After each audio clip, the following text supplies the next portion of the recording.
Hello everyone, this is 9dev here, and this is the third and final video of the Rarity Roller series.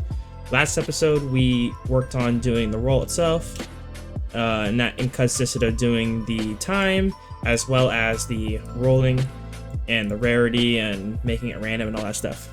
Today we're going to validate the rarity, and we're actually going to get the final result.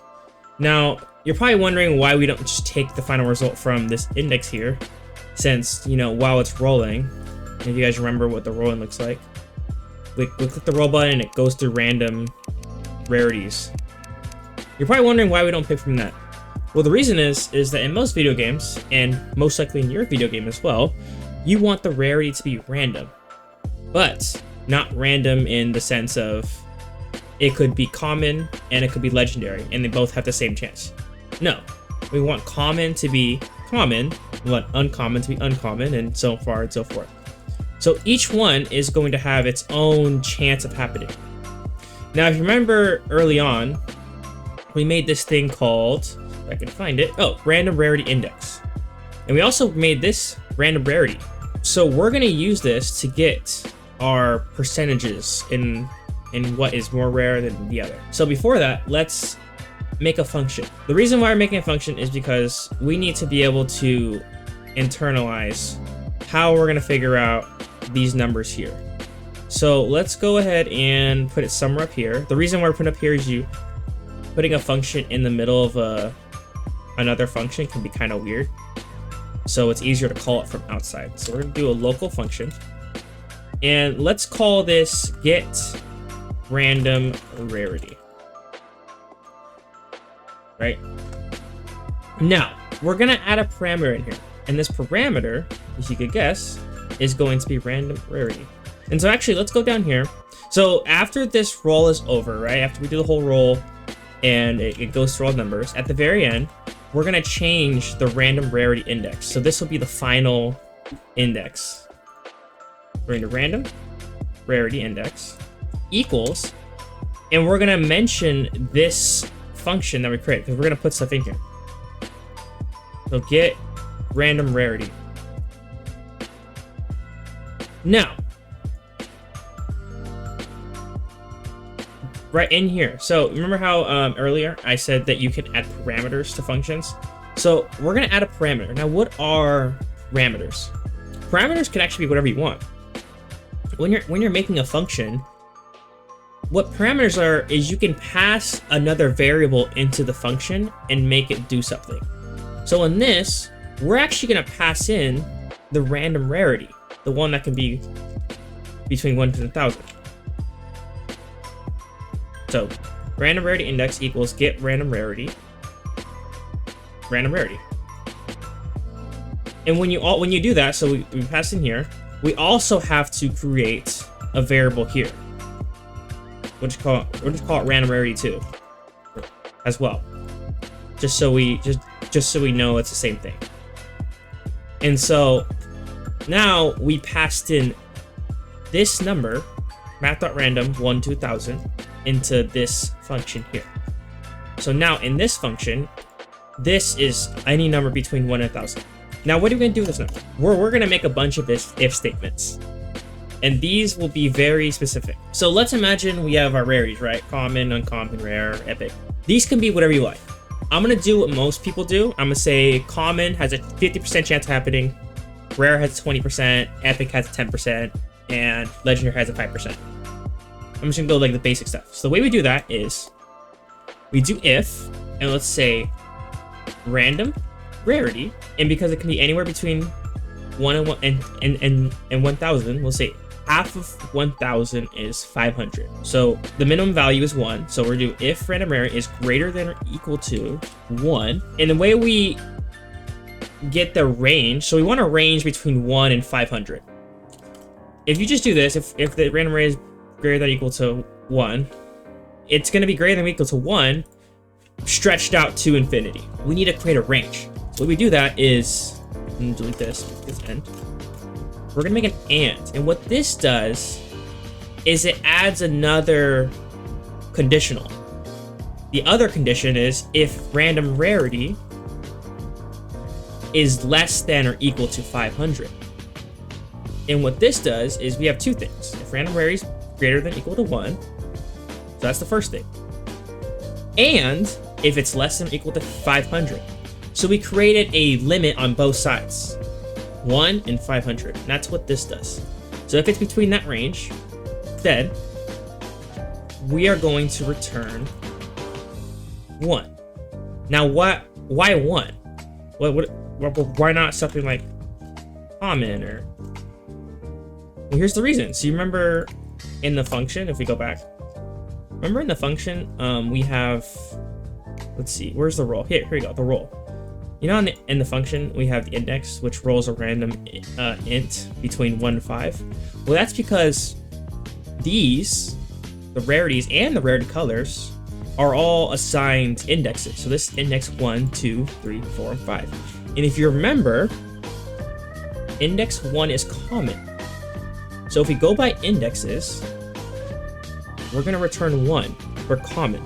If you need more help on remembering that, I would recommend going back into the previous videos. Okay, so now we have that one, right? So let's create the rest.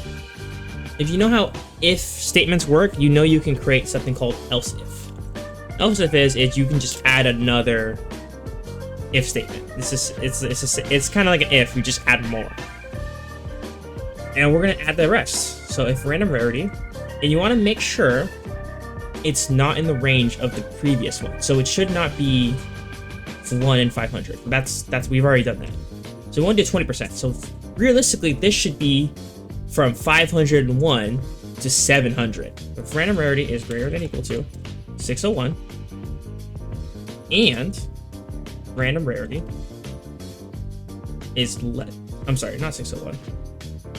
501, and random rarity is less than or equal to 700.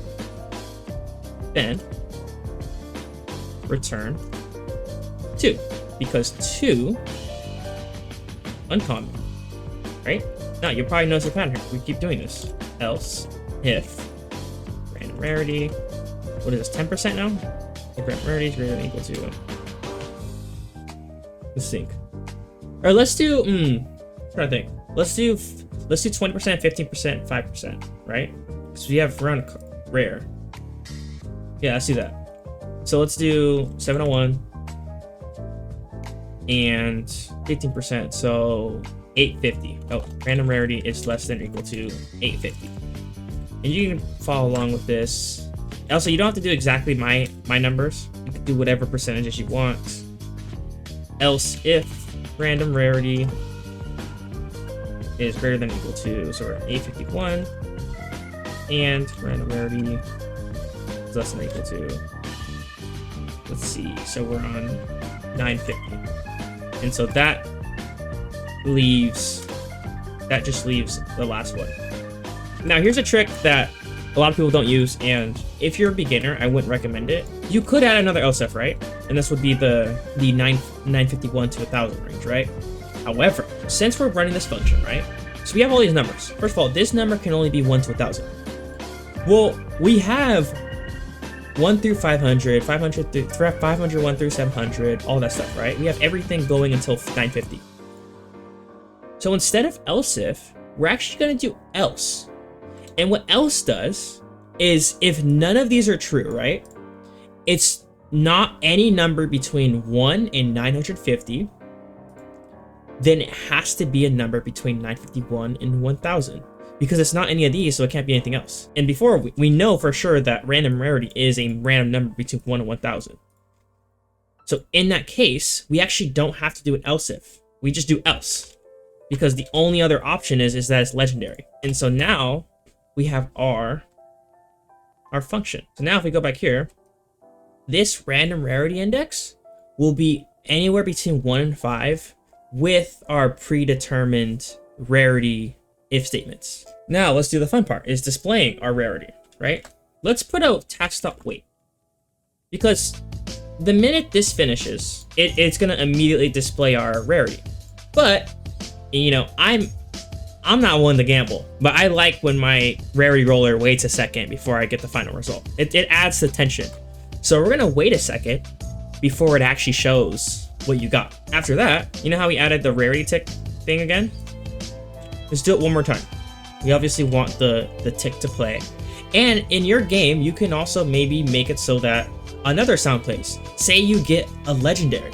Say like you want something like if random rarity index is greater than 3. So anything, so greater than 3 would be 4 and 5. So 4 is epic, 5 is legendary. You'd maybe add a sound, like maybe if you get epic and legendary, you want to play a crazy sound, right? You could do stuff like that. We're just gonna play the regular sound we did earlier, which is rarity tick. Rarity tick, and then play. So we're gonna play it, and then we're gonna change the text and text color. Same thing as this. So let's go ahead and do it. Rarity label dot text equals rarities, right? But this time, instead of index, right? Because index was the one we used when we did the roll. Instead of index, we are going to use the random rarity index, because this index comes from the random function that we just made. Very slight change. And we're gonna do the same thing with the text color. Rarity label dot text color 3 equals rarity colors. Rarity colors. Rarities, right? The same as this. And random rarity index. So now we have that. And, you know, just for, you know, laughs and giggles, let's validate everything. Whenever you make a function like this, since we have about 100 lines, we want to make sure we're doing everything right? Obviously, I've tested this before, so I know everything works, but just in case something goes wrong, you want to make sure you check. And the first thing you can do is print something. I'm just going to print the user dot, and the way you combine a string with a variable is you do dot dot. Although in some coding languages I've seen that you can do comma, but I've done dot dot a lot more often. Let's just display the rarity label dot text. There we go. Yeah, let's just display the rarity label dot text. And this will be the print. And let's also display the index. The index is random rarity index. This shows up for us, right? This shows up for us to make sure we got the right thing. Yeah, after we do that,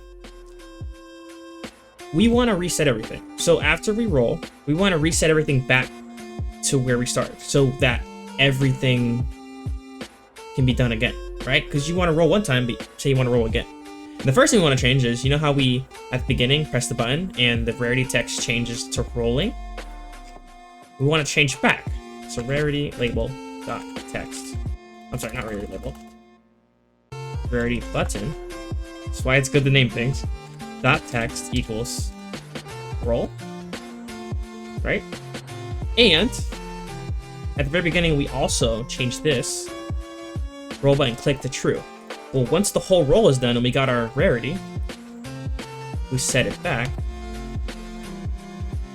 to false. And so now, with all of this in hand, if we play our game, we should have a complete roll. We roll a bunch of stuff. And at the very end, wait for it. Wait a second, and then we get our rarity, which I just got common. Now, if you want to change this, right, you want to make it even more tense, right? You can make this wait longer, like 3 seconds, and then like you really feel like you're gambling because you're waiting for something big. So it rolls. Let's see what I get here. No, I got common. Come on. I gotta rename myself here. This is beginning to get a little bit too real. Please? So, in a sense, there's a lot of things that go into a rarity roll, right?